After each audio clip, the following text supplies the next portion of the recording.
for everybody listening, your success will be proportionate to the quality of insights you can access at the very few inflection points that matter. Persistence and consistency over time and hardworking over time. There's just very little you can't achieve because you will just outwork, outgrunt. You will just figure it out. You will just figure it out. It's one of the reasons why I rail so much on this EOS ether that everyone's under right now, where it's like, I'm a complete dumpster fire visionary, but if I just hire an integrator, I'll have a great company. And it's like, no, you won't. Like, sorry. Ooh, that is a hot take. Yeah.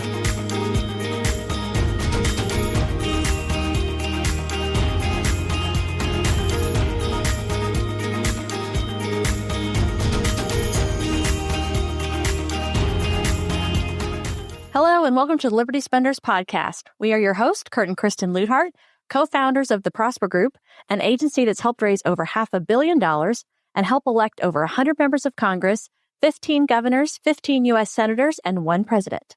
And now, in addition to helping political candidates get elected, we're helping your business get elected by answering this question. What if you could exponentially grow your business by tapping into a lucrative and engaged audience that we call Liberty Spenders? Now, Liberty Spenders are politically conservative or faith-based consumers, and they're looking to buy from businesses and brands that align with their values. If you want to learn more about that, you can get access to our new best-selling book at libertyspenders.com/free. Our guest today is Jonathan Cronstedt. He is better known as JCron, which is what I'm going to use the rest of this thing, serial entrepreneur and investor who helped scale Kajjabi from $6 million to a $2 billion valuation as Boom. president. Yeah. Billion with a B, folks. Anyone can do it. Anybody. Yeah. Yeah. We're going to learn about that today. So tune in. He's now chairman and CEO of the Cronstedt Company. He's the mind behind the book, The Billion Dollar Bullseye, and a champion of knowledge commerce. Over 20 years of digital marketing and software as a service. JCron is a philanthropist, AI advocate, and systems-driven strategist. He's here, and he will be dropping unfiltered wisdom on building wealth, unfiltered, unedited, and bear in mind, might be a couple of pieces of profanity, only for emphasis and only when entertaining. But it'll be a good time, I promise. Yeah, well, I remember going to our first Tony Robbins event, and he gives that sort of disclaimer at the very beginning, like, I'm going to use a little profanity, and then it's in his workbooks and everything. Yeah, yeah. And then he proceeds to use quite a bit of it. So we'll see. But we're so happy to have you. Oh, it's great to be here. Great to actually get to meet Kristen virtually on this video conference we've got here. Kurt and I got to have a great time at an event together in Las Vegas, which is how this started. So long time coming, excited to be here and really excited to make sure your audience has an even better time. Yeah. Yeah, it was great to meet you. And I feel like the answer is obvious, but I wanted to ask about the JCron nickname. Is it about just, hey, this is easier than saying Jonathan Cronstedt, or is there more to it? So like all stories that grow into more than what they started as, it started purely out of frustration. Like my joke today is everyone's like, oh, JCron, where did that come from? And like sometimes I'll be like, oh, it's my first hip hop album, or oh, it's like J-Lo, except just none of the street cred. Like I've got all of these fun answers to it.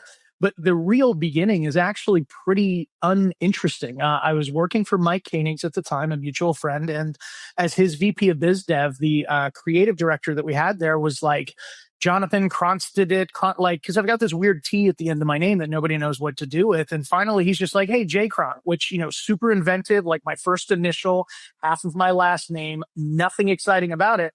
And it stuck. And it's stuck now for better part of 16 years. Like any good tech entrepreneur, of course, I bought my own domain name as, my nickname, and it's just kind of become the brand. So, thank you for sticking with it. Yeah. Well, I mean, it's right here on the book, right? So I thought, well, this isn't just some casual thing that just his friends call him, because he's... Oh, yeah. You got to have URL. Oh, yeah. No, if you're in the industry and you're like, yeah, I was hanging out with Jonathan Cronstedt, most people are like, I don't know. Like, who? No, it's not going to hit. So, well, I think it's easier, right? So I couldn't agree more. I'm all for it. Yeah. Well, memorable. We don't want to bury the lead. I think it's interesting to get right into Kajjabi. Kristen and I are Kajjabi users. I was just telling you before we got on that I'm currently working through a course that Robert Cialdini has built on Kajjabi. Let's be real. Anybody listening to this is probably a user of Kajjabi or has been at some point. Well, as we learned before, it's a $2 billion company. So somebody's using it. A lot of somebody. We certainly hope so. And it was a company that ultimately, like all great companies, it needed to exist and somebody recognized that. And the way that Kajjabi started was Kenny was actually a software engineer by trade, was working full-time in a commodities business. And he was looking for interesting ways to make money. And he built a sprinkler toy for his kids. And the sprinkler toy was PVC pipe, almost like a car wash for your bicycle. Hook up the hose, ride your bike through, have some fun. And all of his neighbors were like, this is so cool. I want one. Kenny's like, oh, this could be a thing. And he's like, but I don't want to get into manufacturing and shipping and all this stuff. I'm going to put together a video course and a materials list. You're going to go to Home Depot and build it yourself. And even as a software engineer at that time, back in 2009, there wasn't an easy way to put a video behind a paywall, accept payment, manage members. Any of that stuff didn't exist. And he was like, I'm going to build this. So he built it as an engineer at night over the course of a year. And as a result, Kajjabi premiered on its first day of public availability as a $1 million ARR bootstrapped debt-free software company, which in our world is like, you may as well be a unicorn or a double unicorn now in our case, but that's how the company started. A sprinkler toy is how it all began. I just love that. I love that. That is just so Yeah, it's a little bit like Russell Brunson's story of the Spud gun, Yep. that he was selling and how that led to ClickFunnels. But we had a guest on our show, another great entrepreneur, Andrew Crappy-Shetz, just a few weeks ago, who said the formula for every good business is you've got to have a real problem first. Not, hey, we want to make a neater version of this or want to do this, but you've got to have a problem that a lot of people are having, right? And it sounds like at the core of Kajjabi's success is this is a pretty common problem, right? And there's nothing available for it. Yeah, the industry that we served initially, which now the world of creator commerce has expanded exponentially beyond where it started. Because if you really were to look at what we termed it back then, it wasn't creator commerce. It wasn't even knowledge commerce, which was the term we really were excited about. Ultimately, it was information marketing. And information marketing largely came out of Dan Kennedy. I give him credit with kind of spawning the majority of that industry. Although there were people earlier than him, he's the one who coined the term, who gets all of the credit. And I would say that information marketing was kind of where infomercials and Don Lepre with tiny classified ads, or Tommy Vu, or Carlton Sheets, or Ron LeGrand with real estate. You'd see an 800 number for something you wanted to learn. You'd get a giant box of CDs or DVDs or even tape cassettes before that. Earl Nightingale back in the day sending courses via mail. That's where the industry started. And Kajjabi was the first to say, wait a second, we don't need to keep shipping out these giant boxes. We can just put it online. And as you've started to see now, cars being shipped without CD players in them, putting it online is the only way that it's going to exist. So Kajjabi was the first to reimagine that physical unboxing of training products in a digital sense. And that was the beginning of that platform. Yeah. Was there an inflection point during the growth that you can point back to that you think is really key to what Kajjabi accomplished? Yeah, absolutely. So if you look at my journey with Kajjabi, I met Kenny so Kajjabi was originally 3 founders. It was Andy Jenkins, who, unfortunately is no longer with us, but unbelievable marketer, super huge personality in the space, had a course called Video Moss back in the day. So it was Andy Jenkins, Travis Rosser, and Ken Reeder, Kenny being the technical founder who coded most of the platform. And they started it in October of 2010. And I met Kenny probably around January of 2011. A friend of a friend, Andy's wife at the time, introduced Kenny and I and said, hey, you're both in Orange County. And this was when there really was not a lot of technology or a lot of marketers in Orange County. It's just primarily a real estate driven economy. And Kenny and I got to know each other. I consulted with them actually for 6 months, just helping with some marketing and sales processes. They fired me to work with Frank Kern, because Frank was a much bigger name. He's, not as attractive as me, but he's probably smarter. And so they worked with Frank and we stayed friends. And then 2 years later, I get hired back as VP of Business Development. I lasted about 72 hours because then Roland Frazier offered me the position of CEO of digital marketer when he was joining with Ryan Dice and Perry Belcher. So I took Kenny to the same Starbucks that he fired me at. I quit at that Starbucks and he's like, oh, I did fire you here. I guess we're pretty much even. So stayed friends. And then in September of 2016, and it sounds so self-aggrandizing to talk about this being the inflection point, but were Kenny sitting next to me, I believe he would agree with me, is I'm sitting in my office. I had just sort of transitioned out of Success Magazine, their digital education products, and I didn't want to move to Dallas, Texas. I wanted to stay here in Orange County. So Kenny asked how my weekend was, and I was renting an office from Kajjabi because I was traveling all over. I was based in either Austin, Texas, then St. Petersburg, Florida, then Dallas. So I always needed an office in Orange County.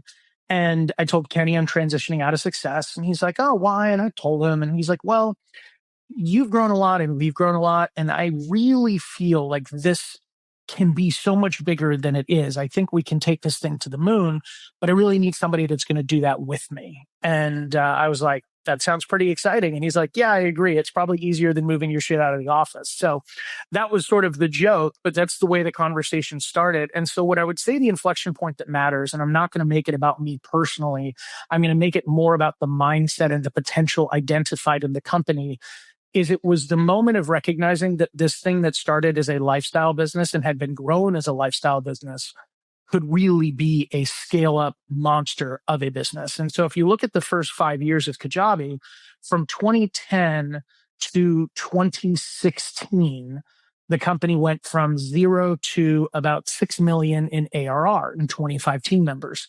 Then 5 years later, we went from 6 million in ARR to north of 100 million in ARR and a $2 billion valuation with Tiger Global, TPG, Owl Rock, Meritech, Tidemark, and Spectrum Equity.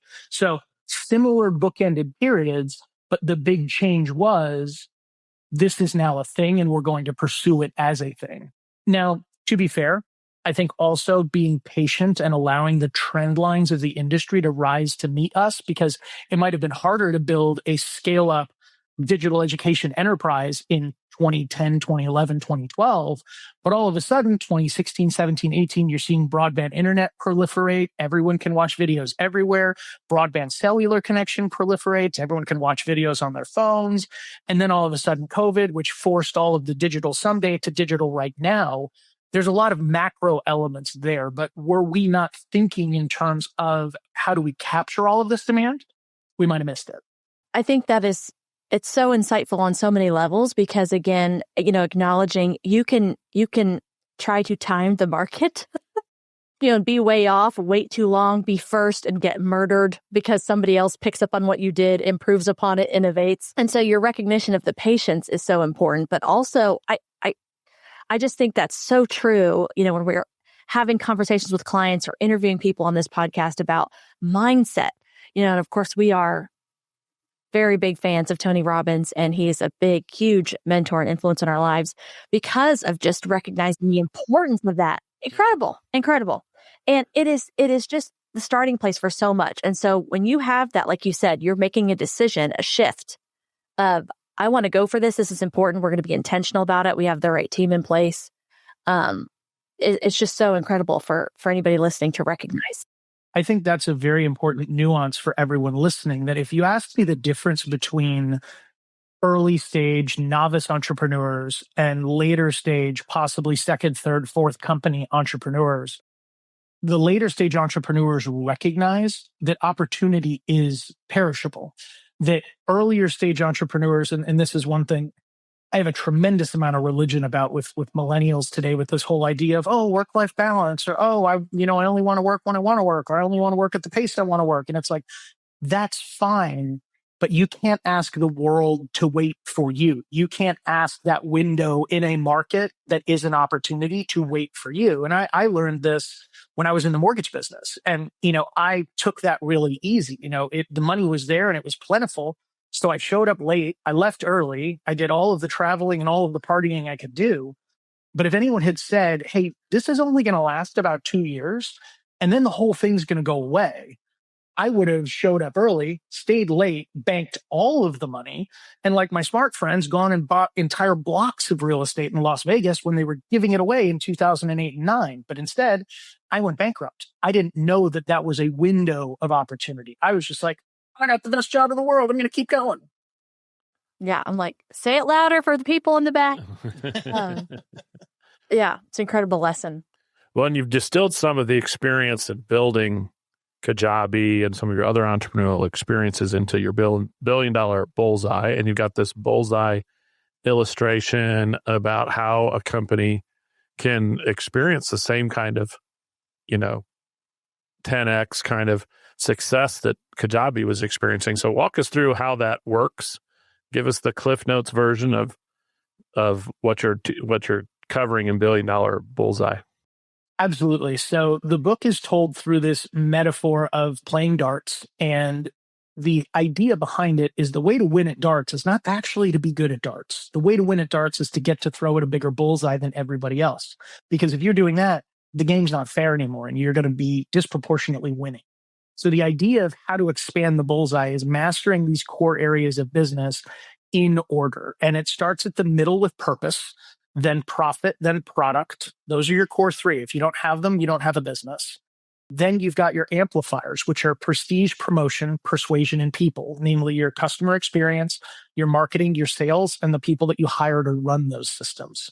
And this is meant to reorient your thinking as a business owner of creating aligned leverage in your organization, that these are all departments that are meant to multiply each other when done well. Because if you look at the math, 2 to the power of 7 is always going to be 128. But let's say one of those categories, you're only 50% as capable, and we put a 1 in there instead of a 2, the best you're going to be is 64. You just took away half of your possibility or potential as an entrepreneur because that one area is now providing more friction, or you're asking other areas to supplement or surrogate an area of the business that is broken. So it's really meant to give you something that you know where to focus. And it's also meant to be a lens that protects you from you. So this, in my learning in business, what gets you to the first stage of growth, and whatever that is, it depends on industry. It will normally be based on your passion or your proficiency. It's an area that you just love so much that you'll do it twice as much, or you're so good at it that you can move faster than everybody, disproportionately to that stage. What's interesting, though, is once you reach that stage, that same passion or proficiency will be your purgatory or punishment as you try to build a company around it. Because all of the areas you should fix, you're not going to pay attention to, because you're going to keep going back to that area that worked. And for me, that was sales and marketing. That when there were product deficiencies, when there were prestige deficiencies, when there were people deficiencies, my answer was, I'm going to go find a new Facebook ad agency, or I'm going to build another marketing campaign, or I'm going to sell harder. I'm going to go with what I know. And it prompts me to not pay attention to the real areas where the leverage was. So this book is ultimately a compilation of all the mistakes we made and what we learned. Well, and the compounding of it. I love your analogy, by the way. It's so great. Even in your book, you talk about, in darts, this ring is, worth double, triple the points. And it really helps solidify in my mind. But I'll admit, the part that I have really enjoyed the most and have absolutely dug into was just your emphasis, which I think it's so easy potentially for somebody on the outside looking in to think about all the complexities that might go into building an enterprise and a business as big as what you were involved in building. And yet, even to hear you talk about, no, at the center is purpose. And I'd love to hear you just talk a little bit more about that. And also, I also thought was really insightful the description of the internal and external drivers and how companies should look at that to not only align their team, but to attract the right customers. Yeah, absolutely. As you can imagine, this is an area I have a tremendous amount of religion about, because it's an area that I think the vast majority of business owners especially get wrong. And the reason I had to split purpose into internal and external was because I never felt great trying to shoehorn my internal purpose into a purpose statement that I could put on the wall that would resonate with my customers or my team members. That for me, and this comes from, growing up in a middle-class family, my parents were amazing parents, but financial abundance was not part of our experience. It was just a mismanaged element of our life. And so for me, all I wanted to do was get rich. That was me running from, I don't ever want to deal with this. I know how I'm going to fix it. So my internal purpose was, I want to make money. That's it. Like, I would have sold spoons door to door if the commission plan was right. So it's one of those situations where my internal purpose was that I got up in the morning, I worked late, I worked hard for that specific purpose. But it's pretty hard to build a team and a company around just that. So internal purpose is meant to give you permission to just say, this is what drives me. And you're going to write that in your journal entries. You're going to meditate on it in the morning and the evening. And you're going to use that as your internal yardstick of this thing that I have.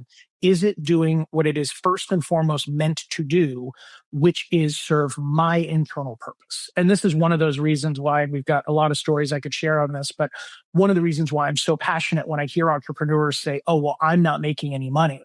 I'm like, you are failing at the very foundation of what this business exists to do, which is solve for your internal purpose. So unless you're running a nonprofit that you're happy about, you should be making something. Now we move to the external purpose, because if you nail the internal, what comes next? The external purpose is why you do what you do, for whom you do it. And that's basically the customer transformation. It is, what is your business bringing to that market that is transformative for that customer in a way that prompts them to seek you out? And that is where the external purpose plays. So that's internal, that's external. And normally when I talk about it, the first question I get is, well, but what about my team? Like, what you talked about the purpose that attracts my customers. You talked about the purpose that gets me out of bed. What about all the people that I'm dependent on? That to me is where purpose, again, has been gotten so incorrect by so many companies, is they're hoping that either they as the owner can pontificate the purpose and get buy-in from a team, which will never happen. Or the other, even worse solution is to be the owner that co-creates it with your team and hopes that it still matters to you and matters to them. But when you try to align 100 different visions of what this purpose should be, the result is going to be uninteresting to everyone, because it will have to combine all of those things. So the only way this works is you nail your internal purpose, you nail your external purpose, and then you share your external purpose to see who raises their hand and says, yes, I agree with you. That should exist in the world, and I want to help bring that about. So it's not a purpose for an employee. It is a purpose for a company that an employee could say, I want in, I want to drive that. Yep. Well, and that's the difference you talked about between push and pull, right? And so, and the value that brings both to, like you said, the team and to attracting customers who obviously resonate not just with the product or service, but the mission behind it. Well, that's quite frankly what I immediately resonated about Liberty Spenders, that it's like, these are people that are out there today spending their dollars, and you are giving them a lens on life where they can make decisions differently, or you are giving them an ability to have an impact by spending those dollars with companies that they know align with their purpose. I could not think of a more pull-oriented way of a company to grow than, rather than just telling everyone why they exist, giving people the opportunity to support them in that journey, I think is spectacular. Like, it makes complete sense. Well, I just loved your additional take on it, because I think, for a lot of people, it's still uncomfortable. And I think going through the steps, your 7 Ps that are in your book, the way you describe it, it's just very helpful, I think, for some people to kind of reconcile that in their mind. Okay, this is how this can work for me. And I'm not, pushing something on other people. Like, there are levels to which you can identify this purpose and still have it serve and be something that your team can rally around. So forgive me. I was just loving it. And it was a whole different way of thinking about it for me. And I just encourage other people to check it out. Well, it resonated. I've had that same dichotomy, right? We, fundamentally, although we have a larger purpose, what you would call an external one, something that, I think people want to rally around. We have a family we're trying to feed. And so I would often feel a little bit like, well, Simon Sinek says I had to have this like change the world why thing. And that's, it's supposed to inspire people, 1984, Apple, whatever the deal is. But in the meantime, part of what gets me up in the morning is, I have the same challenge as any other human being has. To your point, and that's something that I think most of what is out there fails under the litmus test of, does it actually work in real life? Like, it sounds great in a book. It probably sounds great in a keynote. It might even sound great in a short workshop. But at the end of the day, if you reimagine your entire company around some giant world-changing why, if you're not seeing that feed your family better, then it is not a tool that is helpful, no matter how flowery or exciting that society may tell you it should feel to have that. And to me, if I were to look at the number one connection that I hope people make, and what you will learn is, if you write a book, the book you should have written comes out of writing the first book, and then like, oh man, I should have done it that way. But ultimately, the only purposes in my mind that matter is, does this do what you want it to do for you and your family? Because that's the only reason it exists. And does it achieve that by doing for your customers what they want? Because if it doesn't, it won't exist. But ultimately, the team in the middle really, and it's why people come last in my book, because systems and processes are what matter. That no matter how good, and maybe, and hopefully for your listeners, this gives them permission to just go, oh, thank God. Because it's like, at the end of the day, every single team member you have, whether they're massively bought in or quiet quitting and you don't know it, their only internal purpose is to feed their family. And if they can do that in a company that they're excited about, they're going to be way better at it. But if they can't do that at a company they're excited about, they're going to do that at whatever company allows them to do that. And that might not be the best performer for your business. But if you don't have the systems to allow that business to grow, whether you've got super passionate person or somewhat disengaged person, you're dependent on people, which is the hardest aspect of any business. And to me, that's why I look at people as an element of business strategy that comes after all of the systems, all of the thinking, all of the strategy. Because if you get to people last, I know the odds of your business being successful are far higher than if you're one of those entrepreneurs that's in the echo chamber today of, I just need to hire. I need to hire more. I need to hire A players. I need to hire top talent. Like, it's going to be real expensive, and I don't think it's going to work. It might, and you're going to get that survivorship bias if you hear about the one guy that didn't know what he was doing and hired a bunch of really great people and a great company happened. But it's sort of like, if you put enough monkeys in a room with typewriters, you might get Shakespeare. But it's going to take a lot of monkeys and a lot of typewriters. Hey, business owners, did you know there's 76.5 million faith-based and conservative consumers that are looking to support brands that align with their values? That's a $5 trillion opportunity. And if you're not tapping into it, you're leaving money on the table. Our new book, Liberty Spenders, is your ultimate guide to reaching this influential audience using conviction-driven marketing. That's right. We break down real-world strategies that successful brands are using right now to connect with this audience authentically, build trust, and drive long-term business growth. So if you're truly serious about standing out in today's crowded market, grab your copy today on Amazon or visit libertyspenders.com. And don't miss out on this revolutionary strategy called conviction-driven marketing. Well, the foundation has to be there, and I think that's where, an element or, a personal passion of mine about culture is so important, because if you're not taking the time to understand how the business connects with that individual employee, to your point, yes, they're going to have their fundamental needs met. But I mean, my personal opinion is we all have needs to want to work on something that's bigger than ourselves. Now, it may not be completely just the same mission of the business, but if they can see how that connects and how that helps them get to where they want to go, then you get more of that buy-in. Yeah. But I love the thing about, I feel a lot of pressure to have rock star talent, right? Because, I've heard business gurus get up and say, you should be the stupidest person who works for your company. And I think, okay, that's great. I mean, that won't be too hard. The irony of that, by the way, if you go to any of their organizations and see the people they have, false. Like, I've never, ever, ever, ever met somebody that's on stage and is like, you should be the dumbest person in your company. And you go to their company and they're surrounded by rock stars. Like, it's one of the reasons why I rail so much on this EOS ether that everyone's under right now, where it's like, I'm a complete dumpster fire visionary, but if I just hire an integrator, I'll have a great company. And it's like, No, you won't. Like, sorry. Ooh, that is a hot take. Yeah, That's there we go. Well, it's like Charlie Munger said it best. He's like, the world is not insane enough yet to reward people that don't deserve it. And this idea of I'm just going to outsource my dysfunction, it doesn't work. It flat out doesn't work.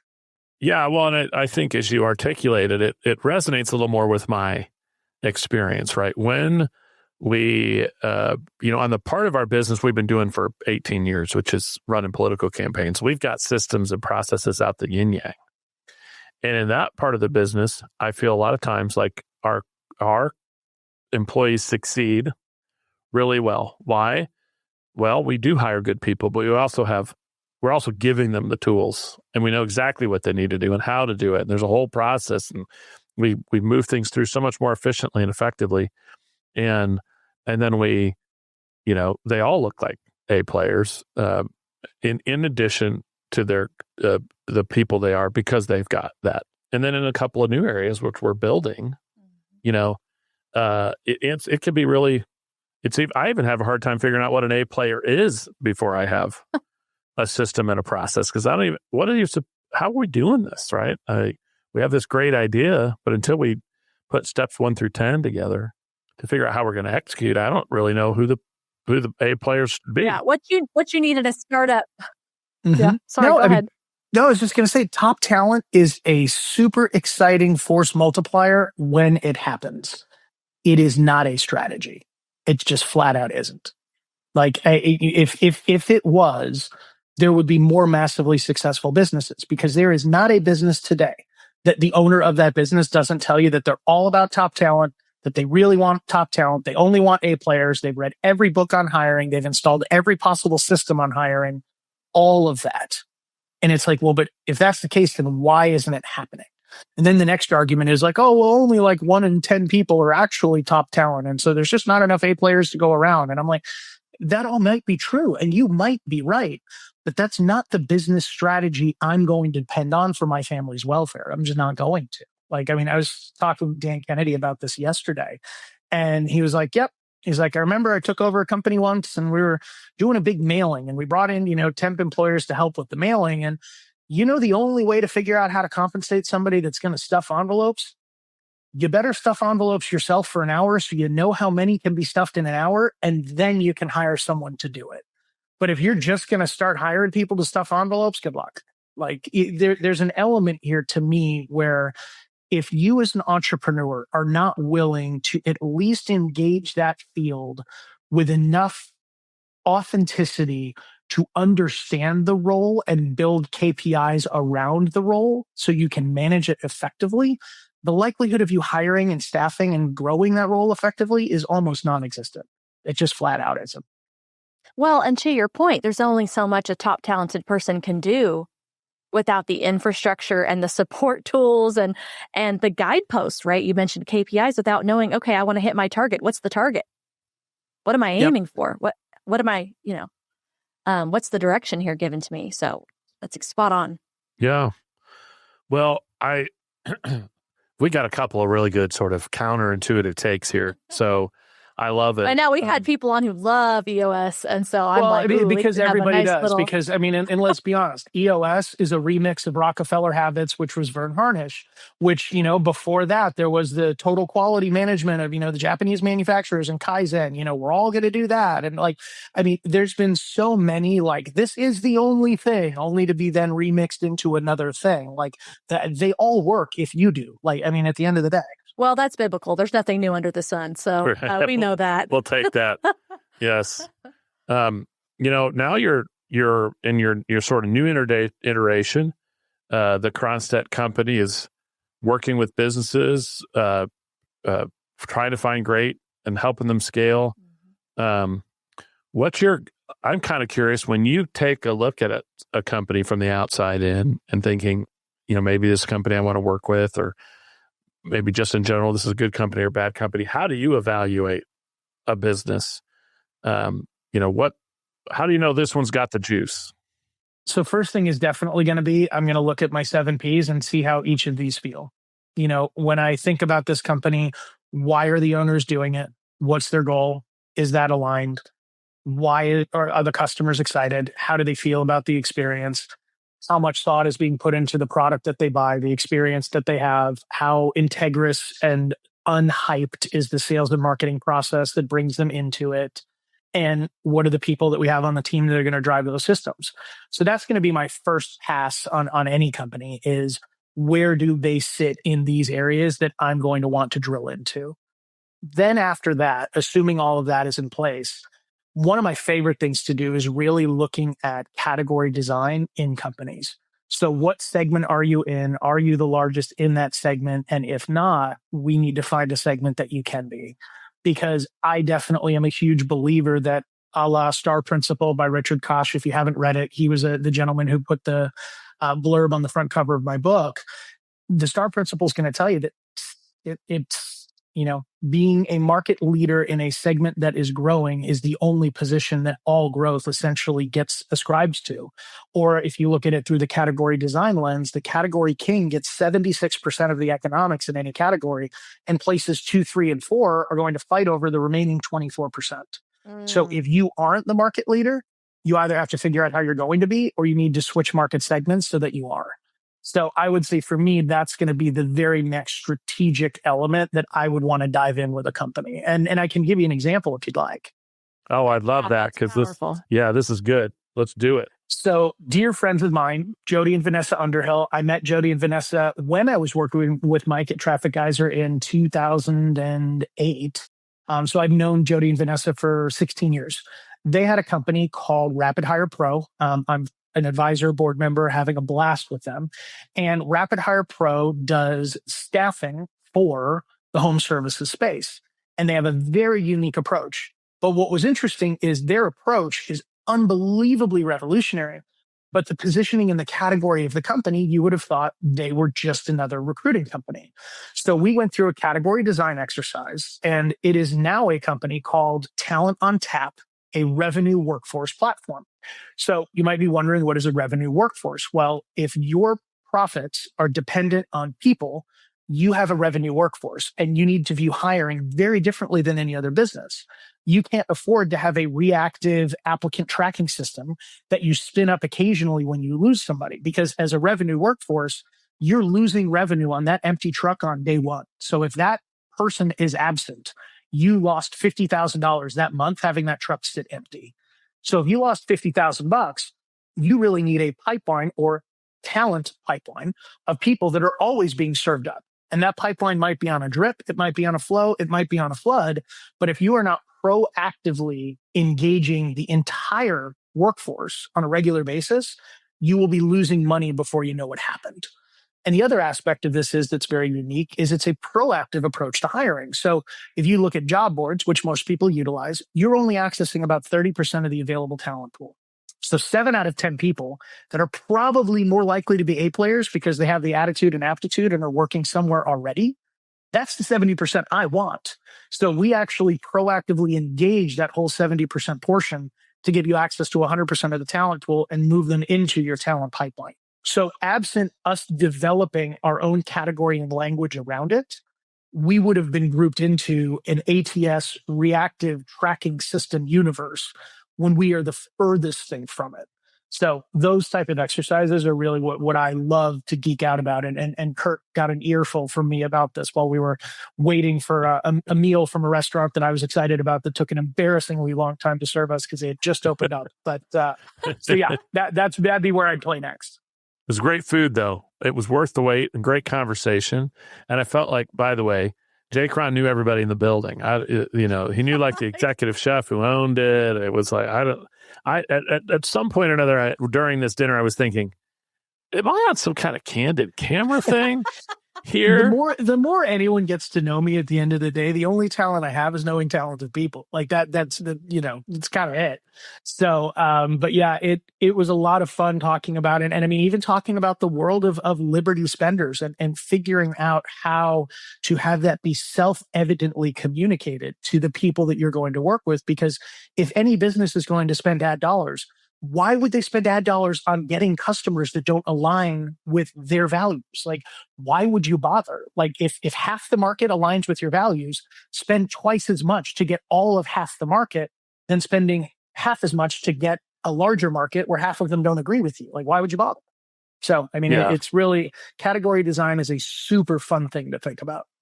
Yeah. Well, and to your point, it's just, I don't think I've ever heard again, a business workshop, a seminar, anybody address that. And so I think, how you're looking at businesses and how you're helping them see how these shifts can help them scale dramatically is just incredibly valuable. I've not heard people talk about this in terms of positioning in this way. Yeah. Well, I've heard JCron and his point. We talked about it quite a bit. Well, Eddie, make no mistake about it. I can tell you all of the people that I learned it from. So it is out there, and like all of my material, it's probably stolen or remixed or anything along those lines. Because again, there's nothing new under the sun. But it is a fun way of reimagining businesses through the lens of how do we take what we do and move it into an area where we are the only one doing it.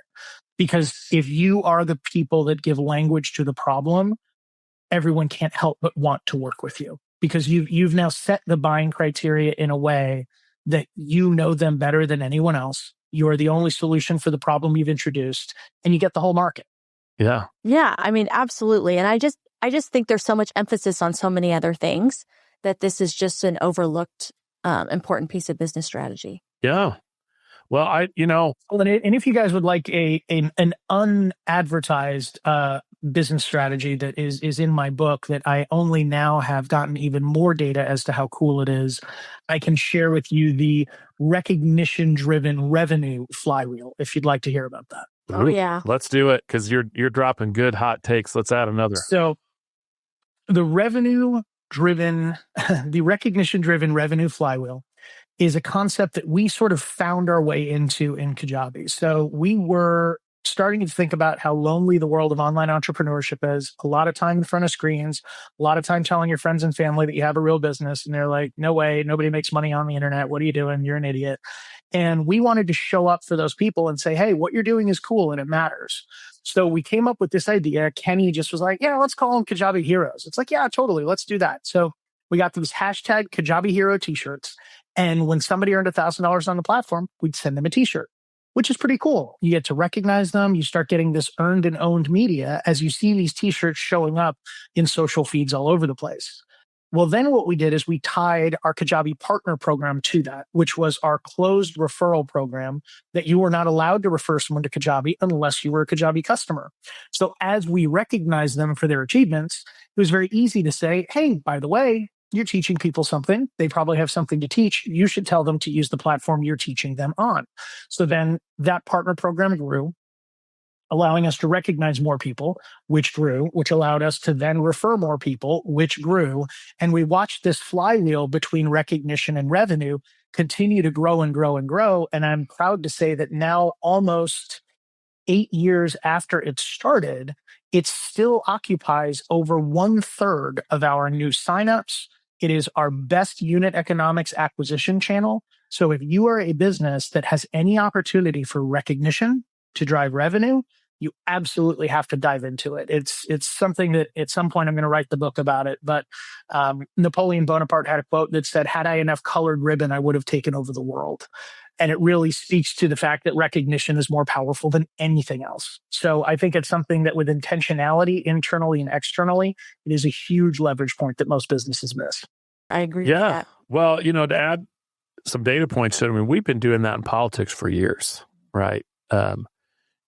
It's silly what people will do to get to be called a, Trump sustaining donor or something like that, which is, there's nothing meritorious. You don't get a free meeting at the White House, but people do that. And for years, that was particularly in the mail, they would send out these like membership cards, right? And the people like that recognition and appreciation. I mean, particularly when it's sincere, And and connection. I mean, they're part of a movement, right? And it's like, hey, that's now part of my identity, right? Which is a big piece of this, of what you're, the underlying thing of what you've just described. Because that's the hardest thing to separate, is something that you have as a part of your identity. Oh, I am a Kajjabi user. Like, this is a part of my business is built on this. And so the more I own that, I mean, the more buy-in I have, the more I want to share that. And so I know you're being lighthearted, but I don't think it's silly at all. I don't find that silly. Like, this is a human need we have, to be part of community, to have connection, to be recognized, to feel important and significant. And I think, again, in business, if you don't recognize that, you're just missing an opportunity to serve and add value to people. This has all been golden. And I want to hit on a couple of topics before we end here. One of the cool things that I learned about you when we met was just all the great individuals you have met, been mentored by through your career. People like Joe Polish. Then you mentioned talking to, I think Kristen would have probably paid money to listen in on your conversation with Dan Kennedy.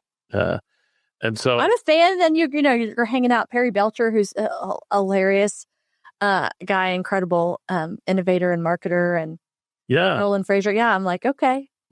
I think of course it's sort of obvious. I don't think anybody would argue otherwise, but the importance of these mentors and the relationships and how these people helped you kind of move your career along. What impact did some of these people, relationships, and other folks you developed have on your advancement in your career? So this one for me is an easy one to answer. And if you were to take away the book, take away my framework, take away every aspect of business, literally force me into a one sentence encapsulation of what I would give the vast majority, if not entirety, of credit to in my journey, it would be your results will be directly proportionate to the quality of insights you can access in the very few inflection points that matter. And that would be the sentence.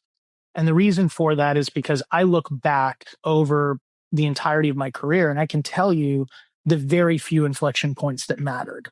One of them was my first mentor, Steve James, dropping a note inside of his Lamborghini and him telling me that I needed to learn to sell and opening the door at Fletcher Jones Motor Cars, which was a sales position that led to the mortgage business, led to my first homes, my first big successes, my experiences in direct mail, which then led me to my next inflection point, which was Joe Polish taking my call.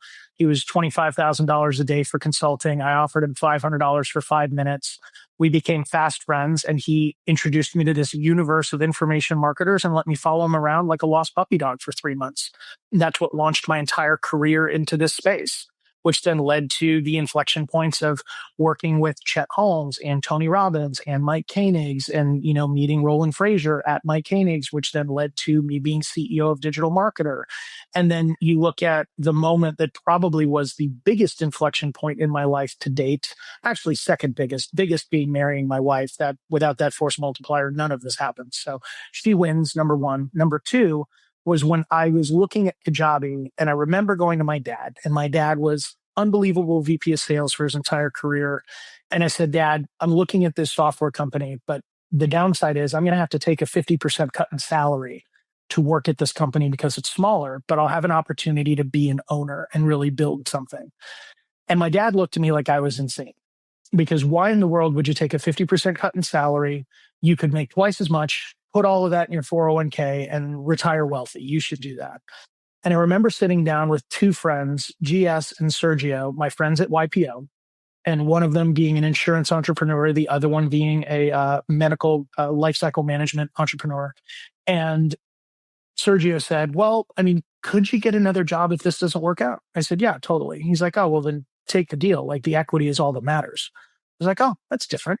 And then GS is like, take the deal. Equity is all that matters. And you need to do it now because you will not be able to work as hard at 40 as you can in your 30s or at 50 as you can in your 40s. There's a clock that you need to honor and go after. Had those two people not been in my life at that moment, I would have probably taken exactly what my dad said. And I would have said, I need to make the money. I don't want to cut our life in half. I don't want to tell my new wife that I'm taking a 50% cut in salary. I'll take the other job. And had I not done that, we wouldn't be on here. We probably wouldn't be talking about the book. We probably would have a very different conversation. Not that it wouldn't be fun, but it would not be the outcome that it was for me. So for everybody listening, your success will be proportionate to the quality of insights you can access at the very few inflection points that matter. And there's really only a couple that actually matter.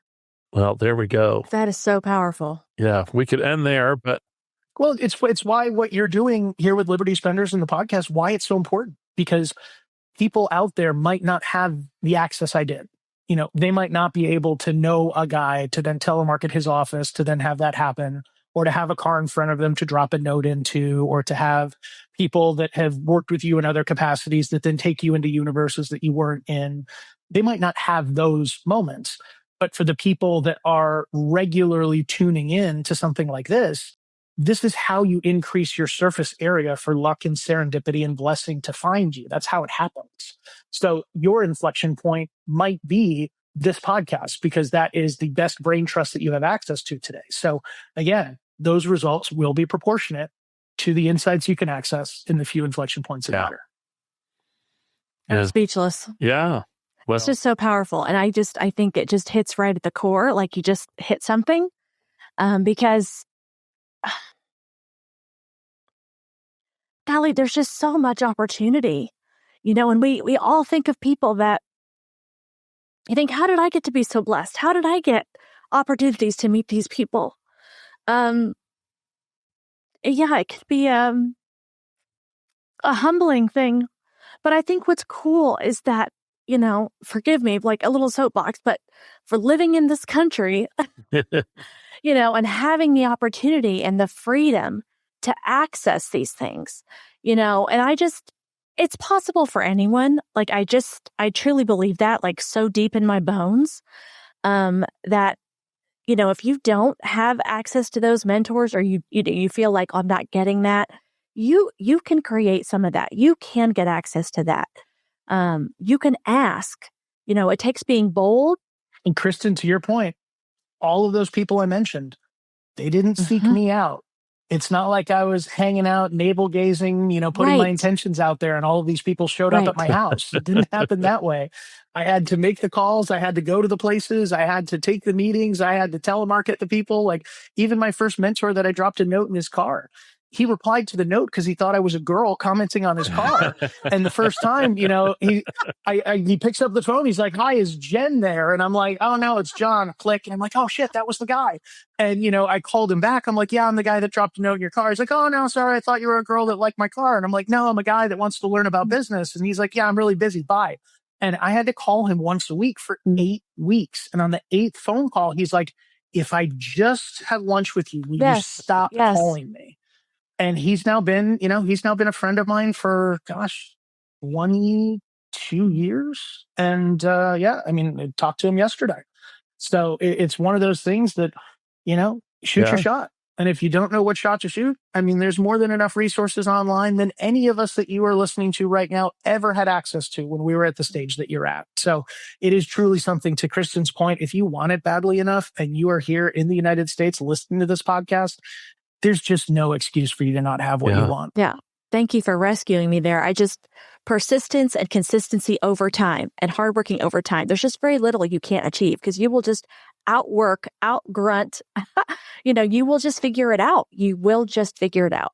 Yeah, that's my favorite thing to talk about. I was talking to my little brother about it, who's a wonderful supply officer in the Navy, super sharp dude. And, he was telling me he's graduating college and was in the Navy for a few years. And he's like, I'm 28. I just don't really know what I'm going to, do with my life, what I want to do. And, look at what you were able to build. And I was like, at 28, I was worth like negative $2.5 million, right? Like, I was eating half of Pollo Loco chicken bowl for lunch and half for dinner, broke. So it's like, you got time. That's an amazing life lesson. And, as we come to a close, we always like to give people an opportunity to ask a few questions as part of our lightning, or answer a few questions as part of our lightning round. That being said, we have 3 questions, 90 seconds each, no buzzer. So, take the guidelines as seriously as you want to take them. But what's the legacy you would like to leave behind, from your work life, your personal life, from your your work life, your personal life? I'll give you two answers. My answer personally is I want to know that I left everything better than I found it. So could be a friendship, could be a relationship, could be my family, could be a business, could be anything. I want to know that I never, ever left anything in any fashion other than better than when I found it. That'd be the personal one. And the bigger, broader one would be that I think entrepreneurship is the greatest transformational force in the world. And with where every other possible path for change is today, it might be the only one we have left that will save it. I think it is the greatest personal development source. I think it is the greatest economic transformation source. I don't think there's any replacement for the people that step out and say, I'm going to do something and I'm going to let the world judge the value of it. And I would like to see there be as many entrepreneurs as humanly possible in the universe. That's great.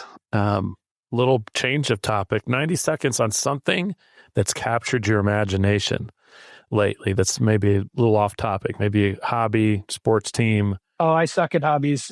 For me, I'm literally on golf lesson number 5. Kenny and I are trying to figure out if we like golf, and we might. Right now, it's just a fun distraction. But what's captured my attention is artificial intelligence. You're going to hear this from everybody ad nauseum. And if you are not playing with the AI tools that are out there, please, please, please, please, please, just start.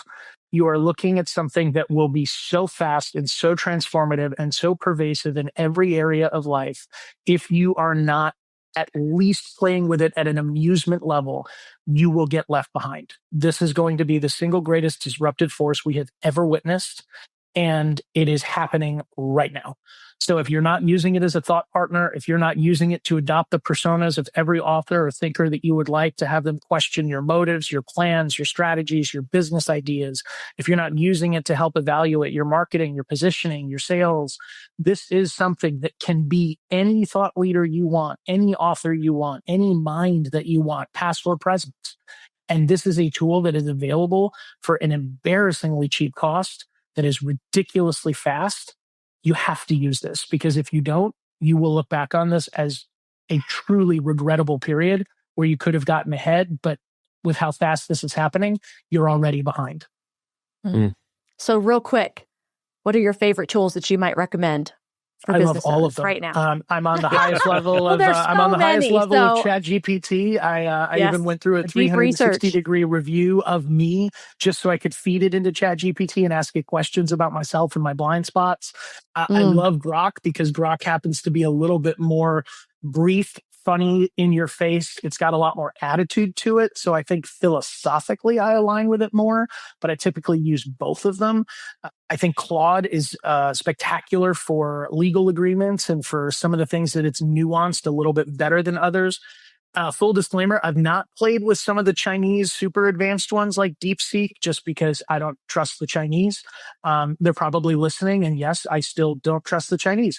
So I haven't installed their, no guardrails, put the app on my phone, and before you know it, my information's everywhere online. So I've not played with those tools, but the capabilities of those I've heard are even beyond what I'm playing with today. So, but for anyone listening, don't get overwhelmed. Don't think you need to master these. Pick one, start talking to it, have some fun with it. I promise you'll be impressed. And it will give you ideas and a view on life that you don't have today. Well, for our last question, I'll give you a choice because I can see both pathways, but I'd love for you to do a 60-second or 90-second commercial. Maybe it's for working with you directly as a, to consult with a business or to come in and help them. Maybe you want to give a 90-second pitch for the book. Oh, I haven't done this yet. This will be fun. This will be like really on the fly. This could go terribly for me. Thank you for the opportunity to embarrass myself in front of all of your listeners. So let's talk about this. I work with second stage founders that are between $5 and $10 million in annual recurring revenue that know that they should be at 100 million and beyond, but they've got a passion or proficiency that has become a purgatory or punishment that is stopping them from scaling the business. My goal would be to come alongside you as somebody who is impactful and important and basically be your fractional co-CEO. I want to make sure to remove the blocks, provide the strategies, provide the Rolodex so that you can see the potential of your company unleashed and get it to where you know it could be and should be. And I want to do it next to you. Yeah. Haven't done this before. Haven't rehearsed that. You're 100% true. I've never done that before. No, it's true. I've never done that before. But that's something Kenny used to joke with me all the time. He would call me the human teleprompter. And it was one of those things we always joked about it. Or like even at our Kajjabi events, they used to have this thing where they would be like, hey, JCron, sell me my stuff. And like somebody would, I'd ask them 5 questions and then I'd sell them their own stuff back to them. It's just something I enjoy doing. But no, I've never actually answered that question. Well, you know what that is? That's reps. That's reps and reps and reps of experience and learning and honing your craft. Hey, my first job that I ever got was the penny saver that came in the mail. And I was a telemarketer for a timeshare company at 16 years old. I remember all my friends working at skate shops for like $4 an hour. And this ad said $10 an hour plus commission. And I'm like, I might kill people for $10 an hour plus commission. So whatever it is, I'm in. And so telemarketing was my first foray into that world.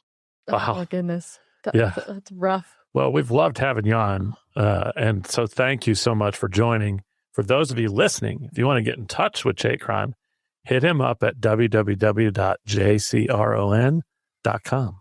And get a copy of this book, okay? Yes. We'll have it in the show notes for any of you curious, so you can buy it on Amazon. Please grab the book. If you like the book, leave a 5-star review on Amazon. If you hate the book, just tell me personally and don't tell the rest of the world, and I'll see if I can make it right for you.